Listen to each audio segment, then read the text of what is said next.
Hello and welcome back to the channel TNV Academy. If you are working in healthcare or health IT and you are concerned about patient data protection, then today's video is a must watch. We are diving into the structure of ISO 27799, clause by clause, to help you understand exactly how this standard guides the protection of health information. Let's get started. What is ISO 27799? Before we jump into the structure, let's take a quick look at what ISO 27799 actually is.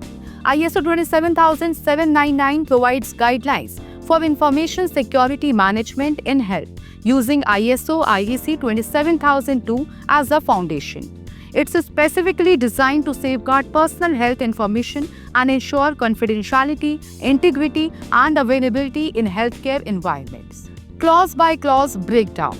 Now let's walk through the clauses of ISO 27799 one by one. Clause 0. Introduction. This section sets the stage by explaining why health information requires a special protection. It talks about the risk to personal data and the importance of security in the healthcare domain. Clause 1. Scope. This clause defines the boundaries of the standard. It clarifies that ISO 27799 is intended to be used alongside ISO IEC 27002 and applies to all health organizations regardless of size or structure. Clause 2. Normative references. Here the standard refers to ISO IEC 27002 as a core document. It's essential because ISO 27799 builds directly on the controls and best practices from ISO 27002.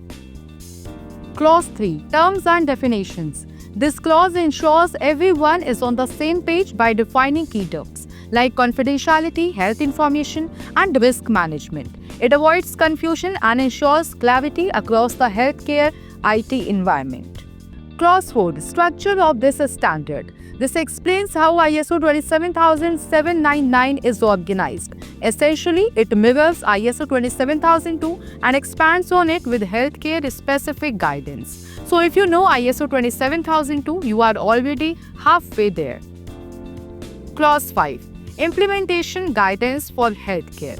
Here is where the real action begins. Clause 5 provides detailed guidance on how each of the controls from ISO 27002 should be applied in a healthcare context. It covers 14 key control areas like information security policies, asset management, access control, cryptography, physical and environmental security, operation security, communication security, system acquisition, development and maintenance, supplier relationships, incident management, business continuity, and more. Each control is explained with healthcare-specific risk and implementation advice. Clause 6. Additional controls for health. This is a bonus section. It introduces extra controls that are unique to healthcare, such as patient consent management, imaging data security, and more rigorous access restrictions. ISO 27799 is built on ISO 27002 but tailored for healthcare. It is structured in a logical clause-by-clause format. It provides both general and health-specific security controls. If you work in healthcare IT, implementing ISO 27799 can drastically improve how you manage and protect sensitive health information. Thanks for watching. If you found this breakdown helpful, don't forget to like, subscribe and hit the bell icon so you never miss an update. And if you want more videos on ISO standards or healthcare data protection, let me know in the comments below. See you in the next video. Until then, stay secure and stay informed.